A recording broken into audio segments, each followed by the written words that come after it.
Hi friends, அனைவருக்கும் வணக்கம். இன்னைக்கு நான் பார்க்க போகிற வீடியோ வந்து பார்த்தீங்கன்னா பைத்தான் பற்றி தான் பார்க்க போகிறோம். பார்ட் 1ல் வாட் இஸ் பைத்தான் அப்படின்னு பார்த்தோம். இன்னைக்கு நான் பார்க்க போகிற வீடியோ வந்து பார்த்தீங்கன்னா part 2 why to learn Python அப்படின்னு பார்க்க போகிறோம். ஸோ ஃபர்ஸ்ட் பார்ட்டில் வாட் இஸ் பைத்தான் அப்படின்னு பார்த்தோம்.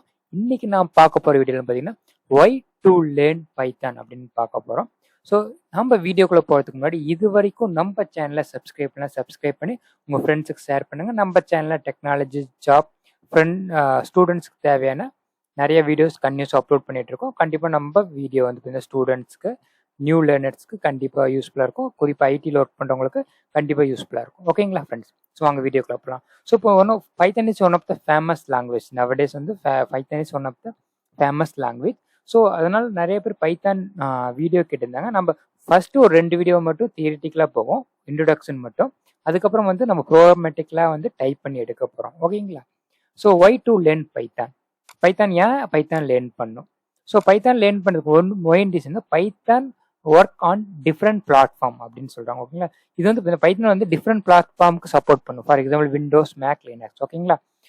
என்ன அப்படின்னா, ஃபார் எக்ஸாம்பிள் ஒரு வெப்சைட்டோ ஒரு வெப் அப்ளிகேஷனோ இல்லை டெவலப் பண்ணுறீங்கன்னா நமக்கு வந்து ஹோஸ்ட் பண்ணுற இடம் வந்து பார்த்தீங்கன்னா சர்வரில் தான் ஹோஸ்ட் பண்ணுவோம். அந்த சர்வர் வந்து பார்த்தீங்கன்னா அது ஒரு நம்ம டெவலப் பண்ண ஃபைல்ஸை ஒரு இடத்துல வைப்போம் இல்லைங்களா? ஒரு இடத்துல ஹோஸ்ட் பண்ணாதான், அதாவது ஹோஸ்ட் மீன்ஸ் போட்டால் தான் வேர்ல்டு வைடாக ஆக்சஸ் பண்ண முடியும். அந்த மாதிரி ஹோஸ்ட் பண்ணுற நீங்கள் வந்து ஹோஸ்டிங்னு நீங்கள் கேள்விப்பட்டிருப்பீங்க. அது வந்து பார்த்தீங்கன்னா அந்த நம்ம ஃபைலை வந்து கொண்டு போய் ஒரு இடத்துல போட்டுட்டா அங்கேருந்து வந்து வேர்ல்டு வைடாக ஆக்சஸ் பண்ணலாம். ஸோ அது இந்த ஹோஸ்ட் பண்ணுற இடம், அதான் வந்து சர்வர் அப்படின்னு சொல்லுவோம். அந்த சர்வர் வந்து பார்த்தீங்கன்னா 3 டிஃப்ரெண்ட் டைப்ஸில் இருக்கும். விண்டோஸ் சர்வர் இருக்கும், லினக்ஸ் சர்வர் இருக்கும், மேக் சர்வர் இருக்கும். ஓகே, மேக் சர்வர் இருக்கும். ஓகேங்களா? ஸோ விண்டோஸ் சர்வர் வந்து பார்த்தீங்கன்னா கொஞ்சம் காஸ்ட்லியாக இருக்கும். மேக் சர்வர் இன்னும் காஸ்ட்லியாக இருக்கும். லினக்ஸ் வந்து பார்த்தீங்கன்னா காஸ்ட் கம்மியாக இருக்கும். இப்போ நீங்கள் வந்து பார்த்தீங்கன்னா இதுக்கு முன்னாடி வந்து பார்த்தீங்கன்னா இப்போ நீங்கள் விண்டோஸ்க்கு உங்கள் ப்ரோக்ராம் வந்து விண்டோஸ்க்கு ரன் ஆகும்னா அது தனியாக வந்து விண்டோஸில் ஒர்க் ஆகிற ப்ரோக்ராமிங் லாங்குவேஜில் மட்டும்தான் பண்ணும். மேக்கில் பண்ணோம், அந்த மேக்கு சப்போர்ட் பண்ணுற ப்ரோக்ராமிங் லாங்குவேஜில் தான் பண்ணும். லினக்ஸ்க்கு பண்ணோம், லினக்ஸ் சப்போர்ட் பண்ணுற ப்ரோக்ராமிங் லாங்குவேஜ் மட்டும் தான் பண்ணும். ஸோ ஒரே வெப்சைட் வந்து டிஃப்ரெண்ட் சர்வரில் ஹோஸ்ட் பண்ணணும் அப்படின்னா டிஃப்ரெண்ட் லாங்குவேஜில் பண்ணும். அப்போ வந்து பார்த்தீங்கன்னா காஸ்ட் வைஸ் உங்களுக்கு விண்டோஸில் சர்வர் வாங்கணும், மேக்கில் சர்வர் வாங்கணும், லினக்ஸில் சர்வர் வாங்கணும். இப்போ என்னன்னா நீங்கள் வந்து பைத்தான் வந்து பார்த்தீங்கன்னா பைத்தான் யூஸ் பண்ணி ஒரு சிம்பிள் வெப்சைட்டோ வெப் அப்ளிகேஷனோ என்ன டெவலப் பண்ணாலும், எந்த கான்செப்ட் டெவலப் பண்ணாலும் அதை வந்து பார்த்தீங்கன்னா விண்டோஸ்லேயும் ஹோஸ்ட் பண்ணிக்கலாம், மேக்லேயும் ஹோஸ்ட் பண்ணிக்கலாம், லினக்ஸ்லேயும் ஹோஸ்ட் பண்ணிக்கலாம். அதாவது ஹோஸ்ட் மீன்ஸ் ஃபைலை வந்து நீங்கள் டெவலப் பண்ணி முடிச்சுக்கோங்க, கடைசியாக ஃபைலை கொண்டு போய் போடுற இடம். அப்போ சர்வரில் போட்டிங்கன்னா தான் அந்த சர்வர்லேருந்து வேர்ல்டு வைடாக ஆக்சஸ் ஆகும். சர்வரில் வந்து தான் விண்டோஸ் சர்வராக இருக்கும், மேக் சர்வராக இருக்கும், லினக்ஸ் சர்வராக இருக்கும். ஸோ அதான் வந்து பைத்தான் வந்து பார்த்தீங்கன்னா விண்டோஸ்க்கும் சப்போர்ட் பண்ணும், மேக்குக்கும் சப்போர்ட் பண்ணும், லினக்ஸ்க்கும் சப்போர்ட் பண்ணும், டிஃப்ரெண்ட் என்வரான்மெண்ட்டை சப்போர்ட் பண்ணும். அதை தான் வந்து சொல்கிறாங்க. ஸோ அடுத்தது வந்து பார்த்தீங்கன்னா பைத்தான் வந்து syntax wise compared to other program ரொம்ப சிம்பிள் ப்ரோக்ராமிங் லாங்குவேஜ், ஈஸியாக வந்து அண்டர்ஸ்டாண்ட் பண்ணிக்கலாம். இது லைக் வந்து இங்கிலீஷ் மாதிரி தான் இருக்கும். இப்போ நம்ம வந்து இங்கிலீஷ் தெரிஞ்சதுன்னா ஈஸியாக வந்து ப்ரோக்ராமிங் பைத்தான் வந்து லேர்ன் பண்ணிக்கலாம் அப்படின்னு சொல்கிறாங்க. ஓகேங்களா? அதாவது C++, ஜாவா எல்லா ப்ரோக்ராமிங் லாங்குவேஜுமே we have different syntax. Concept wise same, syntax wise different. ஒவ்வொன்றுக்கும் கொஞ்சம் ஒரு மாதிரி இருக்கும், C++ சின்டாக்ஸ் வேறு மாதிரி இருக்கும், C#, ஜாவா இந்த மாதிரி சின்டாக்ஸ் டிஃப்ரெண்டாக இருக்கும். அதே மாதிரி பைத்தான் வந்து சின்டாக்ஸ் வந்து ரொம்ப சிம்பிளாக இருக்கும். இது என்ன சொல்கிறாங்கன்னா உங்களுக்கு இங்கிலீஷ் லாங்குவேஜ் வந்து ஈஸியாக பைத்தான் வந்து லேர்ன் பண்ணிக்கலாம் அப்படின்னு சொல்கிறாங்க. சின்டாக்ஸுங்கிறது ஒவ்வொரு ப்ரோக்ராமிங்கும் ஒரு ஸ்ட்ரக்சர் இருக்கும்.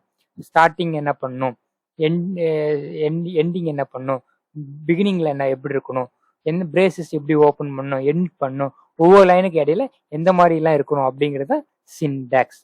ஹியூமன்னா ஒரு பாடி, ஹியூமன்னா பார்த்தீங்கன்னா எப்படி ஒரு பாடி ஸ்ட்ரக்சர் இருக்கோ அதே மாதிரி ஒவ்வொரு ப்ரோக்ராமிங்கும் ஒரு ஸ்ட்ரக்சர் இருக்கு. ஸோ அதான் வந்து பார்த்தீங்கன்னா சின்டாக்ஸ் அப்படின்னு சொல்லுவோம். அந்த சின்டாக்ஸ் தான் நான் வந்து லைவாக வந்து கோடிங் எடுக்கல, டைப் பண்ணி எடுக்கல. அந்த சின்டாக்ஸ்னா என்னன்னு சொல்கிறேன். சின்டாக்ஸ் என்னன்னு சொல்கிறேன். இப்போ அடுத்த பாயிண்ட் பார்த்தீங்கன்னா இப்போ என்ன சொல்ல வராங்கன்னா, இப்போ நீங்கள் மற்ற ப்ரோக்ராமிங் லாங்குவேஜில் வந்து டெவலப்பர்ஸ் வந்து கோடு எழுதுனாங்கன்னா ஒரு கான்செப்ட் கோடு எழுதணும், நிறைய லைன் கோடு எழுதணும். பட் பைத்தான் யூஸ் பண்ணி கோடு எழுதுனா ஒரு கான்செப்டுக்கு வந்து பார்த்தீங்கன்னா compared to other programming language கம்மியான லைன்ஸ் கோடிங் போதும், நம்ம எழுதுகிற லாஜிக், அதை நம்ம கொண்டு வர லாஜிக் அச்சீவ் பண்ணலாம். லாஜிக்னு இதில் இப்போ நீங்கள் 2 நம்பர் அடிஷன் பண்ண வச்சுக்கோங்களேன். A = 10, B = 20, C = A + Bனா 10 in 20 add பண்ணி 13 சியில் ஸ்டோர் பண்ணும். இதுதான் லாஜிக். அப்போ ஏ ஈக்குவல் டு 10ன்னு எழுதணும், பி ஈக்குவல் 20ன்னு எழுதணும், C equal to A plus பின்னு எழுதணும். ரெண்டையும் ஆட் பண்ணி ஸ்டோர் பண்ணுறது தான் அடிஷன். இது வந்து இந்த அடிஷனுங்கிறத ஒரு லாஜிக்னு சொல்லுவோம். சப்ராக்ஷனும் ஒரு லாஜிக் எழுதணும், மல்டிப்ளிகேஷனும் ஒரு லாஜிக் எழுதணும். நீங்கள் என்ன எழுத வரை நீங்கள் என்ன அச்சீவ் பண்ணுமோ அதை திங்க் பண்ணி கொண்டு வர்றது தான் லாஜிக். ஸோ அப்போ வந்து இப்போ நீங்கள் வந்து ஒரு லாஜிக் அச்சீவ் பண்ண மற்ற ப்ரோக்ராமிங் லாங்குவேஜில் 10 லைன் கோடிங் எழுதணும் அப்படின்னா பைத்தானில் வந்து லெஸ் தென் 7 லைன் 8 லைன் கம்மியான 5 லைன் கோடிங் எழுதினாவே போதும், அந்த லாஜிக்கை அச்சீவ் பண்ணிடலாம். ஸோ ப்ரோக்ராம் வந்து no need to write much line அப்படின்னு சொல்கிறாங்க. ஓகே, அதான் வந்து தேர்ட் பாயிண்ட். அடுத்தது வந்து பார்த்தீங்கன்னா அடுத்த பாயிண்ட் வந்து Python run on a interpreter system அப்படின்னு சொல்கிறாங்க. இப்போ என்னன்னா இப்போ நீங்கள் வந்து பார்த்தீங்கன்னா இப்போ என்னென்ன இன்டர்பிரேட் சிஸ்டம் அப்படின்னு சொல்கிறாங்க. இப்போ வந்து பார்த்தீங்கன்னு வச்சுங்க, இப்போ மற்ற சி இருக்குது, C++ இருக்குன்னு வச்சுங்களேன். இப்போ நீங்கள் என்ன பண்ணணும், டோட்டலாக டைப் பண்ணிவிட்டு சேவ் பண்ணிட்டு கம்பைல் பண்ணியில் தான் ரன் ஆகும். ஓவராலாக எல்லாம் சேர்ந்து எல்லா லைனுமே சேர்ந்து ஒரு கம்பைல் பண்ணியில் தான் ரன் ஆகும். ஓகேங்களா? பைத்தான் அப்படி இல்லை, நீங்கள் ஒன்ஸ் ஒரு லைன் டைப் பண்ணி முடிச்சதுக்கு அப்புறமே கம்பைல் ஆயிரும். ஓகேங்களா? அதாவது Python run on interpreter system meaning that code can be execute as soon as it's written. நீங்கள் ஒன்ஸ் அந்த லைனை இப்போ ஒரு செமிகோலன் வைப்போம், ஒவ்வொரு லைனுக்கு எண்டிங்கில் செமிகோலன் வைப்போம். அப்போ என்ன மீனிங்னா அந்த லைன் அதோட எண்ட் ஆயிடுச்சுன்னு அர்த்தம். நீங்கள் ஒன்ஸ் செமிகோலன் வச்சு முடிச்சோடனே ஆட்டோமேட்டிக்காக அது வந்து எக்ஸிக்யூட் ஆகும். எக்ஸிக்யூட் மீன்ஸ்னா அந்த லைனில் ஏதாவது எரர் இருக்கா, கம்பைல் பண்ணி execute as soon as it's written. Once நம்ம ரிட்டர்ன் பண்ணோடனே அது எக்ஸிக்யூட் ஆயிருன்னு சொல்கிறாங்க. ஓகேங்களா?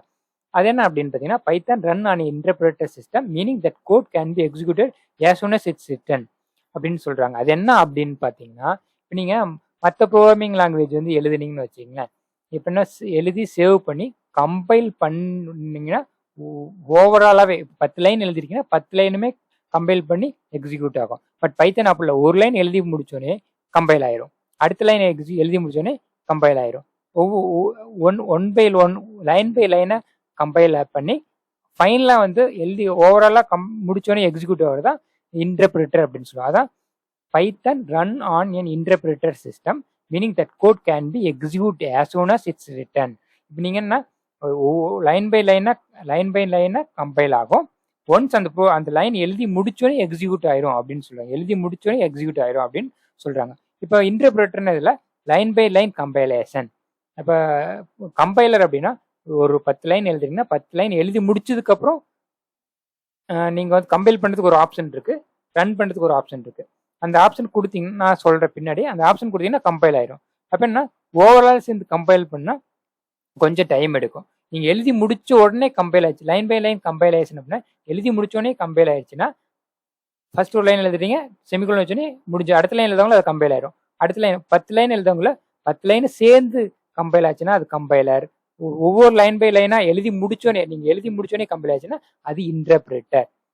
ஸோ இன்டர்பிரேட்டர் வந்து இப்போ நீங்கள் கம்பைல் பண்ணல, இன்டர்பிரேட்டர் வந்து கொஞ்சம் ஃபாஸ்ட்டாக இருக்கும். என்னன்னா நீங்கள் எழுதி முடிச்சோடனே கம்பைல் ஆயிரும், நீங்கள் 10 லைன் எழுதவங்கள முதல் லைன் கம்பைல் ஆயிரும், அடுத்த லைன் ப்ரீவியஸ் லைன் கம்பைல் ஆயிரும்.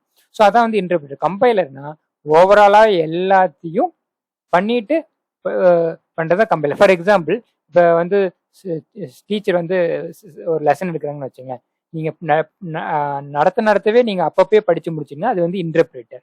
ஓகே, 10 லெசனும் வந்து நடத்தவே படித்து முடிச்சுன்னா அது இன்டர்பிரேட்டர். இப்போ 10 லெசனுமே நடத்தி முடிச்சதுக்கப்புறம் நீங்கள் ஒட்டுக்க 10 லெசனையும் சேர்த்து படிச்சிங்கன்னா அது வந்து கம்பைலர்.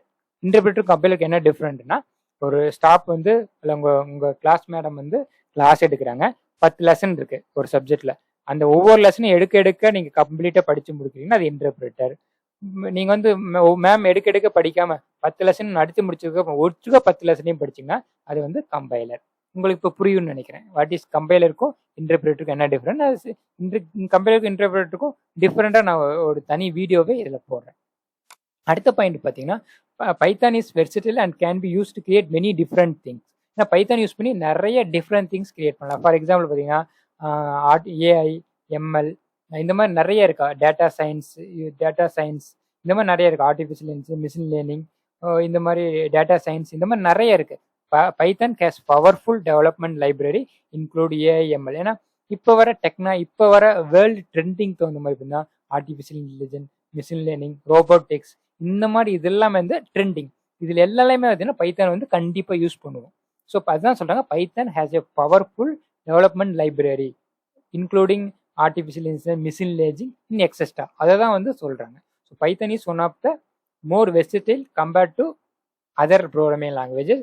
இது வந்து பார்த்தீங்கன்னா லேட்டஸ்ட் ட்ரெண்டிங் டெக்னாலஜி தகுந்த மாதிரி ஏஐ எம்எல் யூஸ் பண்ணி நிறையா வந்து டெவலப் பண்ணலாம். So artificial intelligence machine learning இதெல்லாம் நீங்கள் படிக்கணும்னா பைத்தனில் நாலேஜ் வேணும். ஓகேங்களா? ஸோ அடுத்ததுனா Python is much demand and ensure high salary. நீங்கள் பைத்தன் வந்து நிறைய டிமாண்ட் இருக்குது இப்போ இருக்கிற ஏன்னா இப்போ வேர்ல்டு வந்து பார்த்தீங்கன்னா டெவலப் ஆகிட்டே இருக்குது. டெவலப் ஆக அப்படின்னா எல்லாமே வந்து பார்த்தீங்கன்னா ஆட்டோமேஷன் பண்ணுறாங்க. ஆட்டோமேஷன் எப்படி பண்ணுவாங்க? ஏஐ எம்எல் டேட்டா சயின்ஸ் இந்த மாதிரிலாம் யூஸ் பண்ணி தான் ஆட்டோமேஷன் பண்ணுவாங்க. அப்போ ஆட்டோமேஷன் பண்ணுறதுக்கு என்ன பண்ணுவோம்னா பேசிக் வந்து பார்த்தீங்கன்னா பைத்தான் தேவை. ஸோ அதனால தான் பார்த்தீங்கன்னா Python is more demand and high salary அப்படின்னு சொல்கிறாங்க. ஓகேங்களா? ஸோ அதான் வந்து இதுதான் வந்து ஒய் பைத்தன் அப்படிங்கிறத நம்ம பார்த்தோம். பைத்தன்னா இது வந்து எல்லா பிளாட்ஃபார்முக்கு விண்டோஸ் மேக் லினக்ஸ் எல்லாத்துக்கும் சப்போர்ட் பண்ணும். சின்டாக்ஸ் வைஸ் இது வெரி சிமிலர். டெவலப்பருக்கு வந்து ரொம்ப ஹெல்ப்ஃபுல்லாக இருக்கும். டெவலப்பர் கம்மியான லைன் கோடிங் எழுதுனா போதும். இது வந்து பார்த்தீங்கன்னா இன்டர்பிரேட்டர் சிஸ்டம். அடுத்து பார்த்தீங்கன்னா மோர் வெர்சடைல். இது வந்து பார்த்தீங்கன்னா ஏஎம்எல் எல்லாத்துக்கும் சப்போர்ட் பண்ணுது. அடுத்து பார்த்தீங்கன்னா more demand and high salary. So Python வந்து பார்த்தீங்கன்னா எங்கெங்கே பைத்தான் அடுத்த பாட்டில் வந்து பார்த்தீங்கன்னா கேரியர் வித் பைத்தான் எங்கெங்கெல்லாம் வந்து பைத்தான் படித்தா எந்தெந்த கம்பெனிலாம் வேலை கிடைக்கும், அடுத்து பார்த்தீங்கன்னா பைத்தானோட ஆப்பர்ச்சுனிட்டிஸ் எப்படி இருக்குது அப்படிங்கிறத நெக்ஸ்ட் வீடியோவில் பார்க்க போகிறோம். ஓகேங்களா ஃப்ரெண்ட்ஸ்? ஸோ இந்த வீடியோ கண்டிப்பாக உங்களுக்கு யூஸ்ஃபுல்லாக இருக்கும்னு நினைக்கிறேன். ஸோ இந்த வீடியோ உங்கள் ஃப்ரெண்ட்ஸுக்கு ஷேர் பண்ணுங்கள். Thank you so much. Have a great day.